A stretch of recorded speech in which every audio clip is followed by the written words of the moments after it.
Very good morning, students. So in the last lab session, I have instructed you for completion of practical 1, practical 2, and practical 3, where practical 1 was registration form using HTML5, CSS3, and JavaScript validation. Practical 2 was creating a complete GUI for a mobile shopping website or any shopping website using Bootstrap 5. And the third practical was implementing the concepts of OOP in PHP to establish a relationship between a student, a teacher, and a subject. And you were asked to create one single PDF file and upload it to Google Classroom that was created in the last lab session, right? So I would like to know that how many of you have completed it and uploaded the practical 1, 2, 3 in a single PDF file to Google Classroom. How many of you have completed it? Let me know in the chats. Shivam has done. Parth has done. Jancy has completed. Okay. Right, let me just go to Google Classroom only and let me check it out with the students list. Fine. So if I just move on to Google Classroom, there are 26 students in your batch and almost all the 26 students have accepted the invitation of Google Classroom. Moving on to the next part, the classwork, the assignment 1, the practical 1, 2, 3 submission. Out of 26, there are 21 students who have submitted it, and there are 5 students who are still left to submit the particular task to Google Classroom. Among these 5 students, the students are Aditya Kumar, Aryan Gupta, Deep Vachani, Hardik Srimankar, and Vijay Tumar. So these 5 students have not submitted practical 1, 2, 3 so far. So that's good that almost 80 or 85% of the students have completed it and submitted to the Google Classroom. So today we are going to start with practical number 4. And I request the remaining 5 students to complete and upload their practicals to Classroom very soon or as soon as possible. So today we are going to start with practical number 4. So let's discuss first practical number 4 and then I will check it out your work that you have submitted to Google Classroom one by one. Right. So let me share my screen and let's discuss what is practical number 4 that you need to implement. So I'll just share my screen. Let me know once my screen is visible.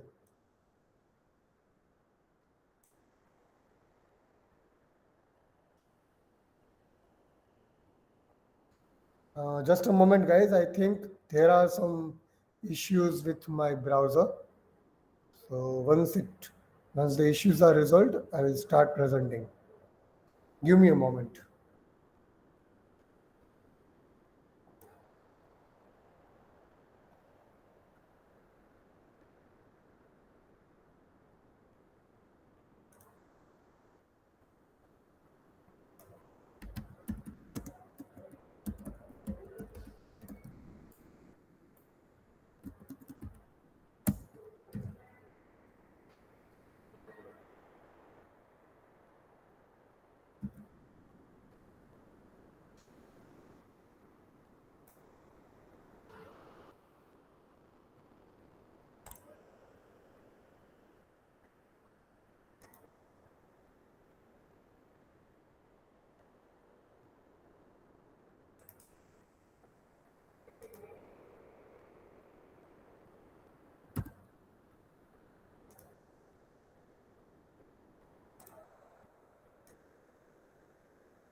Yeah, sorry guys, there are some issues with my browser. So we are discussing the practical number 4. Let me know once my screen is visible. Let me know once my screen is visible. Right. So I'm talking about practical number 4 and that is this one. Yeah. So what is practical number 4? You need to implement the concepts of OOP, right, in PHP with backend logic and database operations for practical number 2. So the GUI that you have created for practical number 2, the shopping website, right? We are going to implement the backend logic, or you would say business logic, with database using your OOP concepts of PHP. So you have 6 programs to implement for practical 4 based on the GUI that we have developed in practical number 2. So let's go through the programs one by one. So the title is, we need to implement the following features for a product-based application using concepts of OOP in PHP. So when we talk about OOP, we have to create the classes, the functions, the constructors, the inheritance, the polymorphism, the traits, the interface, whatever concepts you want to use, you can create and you can use it. Only I am having the things that you need to implement these 6 points or 6 programs. Right? So what are the programs? The first one is, you have to write down the function or the OOP program, OOP based program, to insert, update and delete the product details. So as a user, I should be able to enter the product details, I should be able to update the product details, and I should be able to delete the product details. So the first thing is, you are going to implement the part of CRUD operation where you will be able to insert the product information. Second thing, you will be creating the function, or the thing is that you are going to register a user in a product website. That means you have to create a module where a user can register his details so that he can log in later. Right? User registration is the next module. The third thing that is you have to implement is, you need to just implement login and logout system for user. That means a user should be able to log in as well as log out from the website. And that is you have to implement using sessions. So when a user logs in, you need to generate a session variable and you need to store some values to it. And when the user logs out, you need to remove that variable and its value for that user. So it's a session management for login and logout system. And the fourth thing that you need to implement is, when a user logs in, right, and if he is successfully logging in, you need to store 3 values in the form of cookies. The values are the username, the password, and the time of login. The 3 things you are going to store in the form of cookies in the user's browser. Right? That is the fourth point. The fifth point is, now this is important, fifth and sixth are important. What does fifth and sixth point says? That on the home page, generally, you are going to display all the products that you have in your database, right? But on the home page, you will show only 3 things: the image of the product, the name of the product, and category of the product, right? Only 3 things you need to show. If the user is logged in, if a user has logged into the website, that means the session variables for that user are active, right? Then you need to show one more option called more details. You need to show one more link called more details. Only and only if the user is logged in and his session is active, otherwise not, right? And when I click on that more details, what you need to do, you need to show me the complete information about that particular product on the other page. I would say on the other page.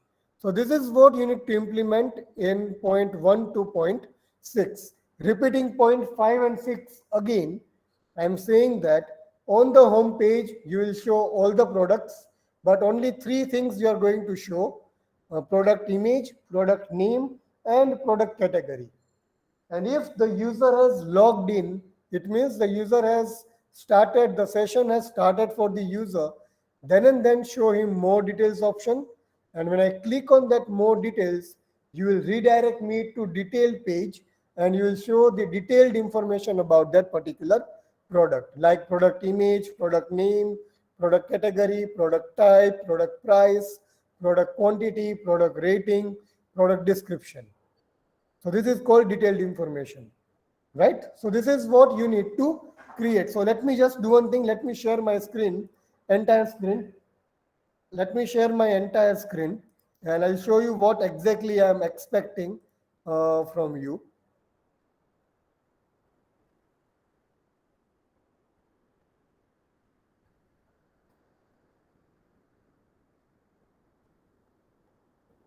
The same type of website we already created in our .NET. I just demonstrated that you in the last few lectures. So I'm just going to demonstrate it right now again, that what exactly is expected in terms of output.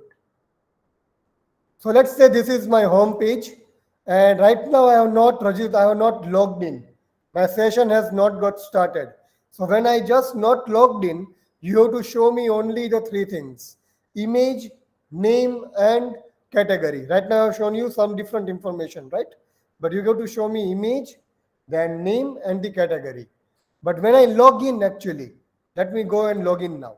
So when I log in, let me have one more. Let me just go to my database. Just a moment, guys. I need to check the data, what data I have.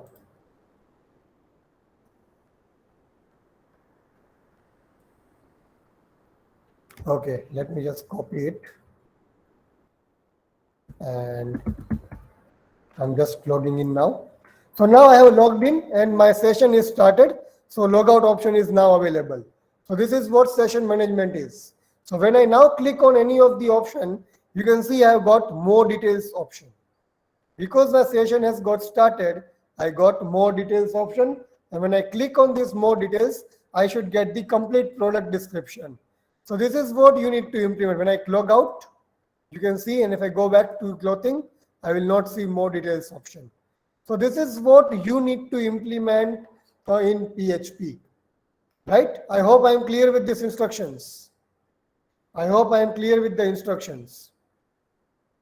Any queries, then please let me know. So what I'm going to do is I will just paste the questions in the chat so that you can refer to it and you can start working on it. I'll share my screen, just a moment.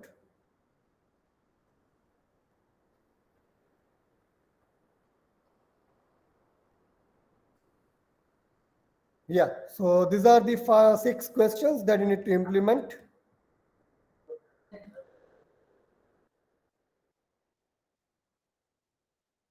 And this is the 6th question.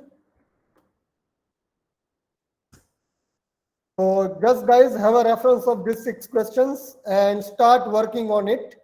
And by the time I will start checking your assignments. So start working on this and let me know if you have any queries, just put it down in the chats. I'll just check, come to that once I check your assignments. Okay. So start working on this practical right now.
Yes, anyone? Is there any queries from anyone regarding any of the practicals? Any of the questions of practical 4? Or is it all clear?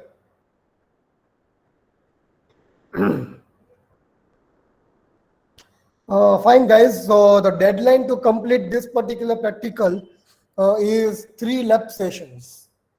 When I say 3 lab session is today's lab session, next week's lab session, and next to next week's lab session. Although your next to next week lab session would be your mid-semester week, but still you need to complete it in 3 lab sessions. So when you come after your mid-semester, I am going to directly start with practical 5, 6, and 7 together. Right? So you have been given total 3 weeks time. This week, next week, and even the week of your mid-semester. You need to complete it anyhow. Right? Only 6 programs are there, and first 4 are not at all difficult. Only the 5 and 6 is quite complex, where you need to think and work on query strings. Right? So I have gone through your practicals and I have found a common mistakes in all of your files, in everyone's file actually I would say. So I'm going to discuss what are the common mistakes that you have done in each of your practicals. So let me just come back to that particular part. So guys, I have gone through your practicals and the common mistakes are these. Number 1, none of you have maintained the formatting of your Word page in the entire document, right? When you are working as a IT professional, you should be efficient in Microsoft Office. Each and every page, each and every text of your document should have a proper formatting. That means when I talk about proper formatting, only 3 things comes to the mind. First, the fonts, second, the font size, and third, the line spacing or spacing, ultimately.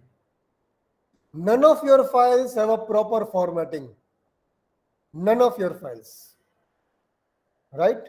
So always make sure that you use a common font everywhere, the common font size everywhere, and a proper line spacing. For example, I will use Times New Roman as a font and 12 as a font size in the complete document. And wherever there is a heading, I'll just change it to bold and 14 size. Along with that, I will also make sure that line spacing is either 1 or 1.15, not more than that. This is how you create a document actually. Right? So this is the common mistake done by each and everyone in your documents that you have submitted. So from practical 4, make sure this mistake is not done again. Second mistake that everyone has done, most of you have copied your code from your editor directly to your Word file. Remember guys, whenever you are copying a particular code from the editor to your Word file, right? And if your editor has some themes, let's say a light blue theme or dark theme, then that theme is also getting pasted along with your code. So when you copy paste it, you should always use an option of pasting. There are 4 to 5 options available while pasting a text in your Microsoft Word. The first one is use source formatting. Second is use destination formatting. Third one is keep as image. The fourth one is keep as text. You should always use the option called keep as text. Paste as text option should be used. That means it will only paste the text. It will not use any formatting, and then you can format it with your font and font size and line spacing. So these are the 2 common mistakes done by each and everyone. And you know that you have done it. Am I right?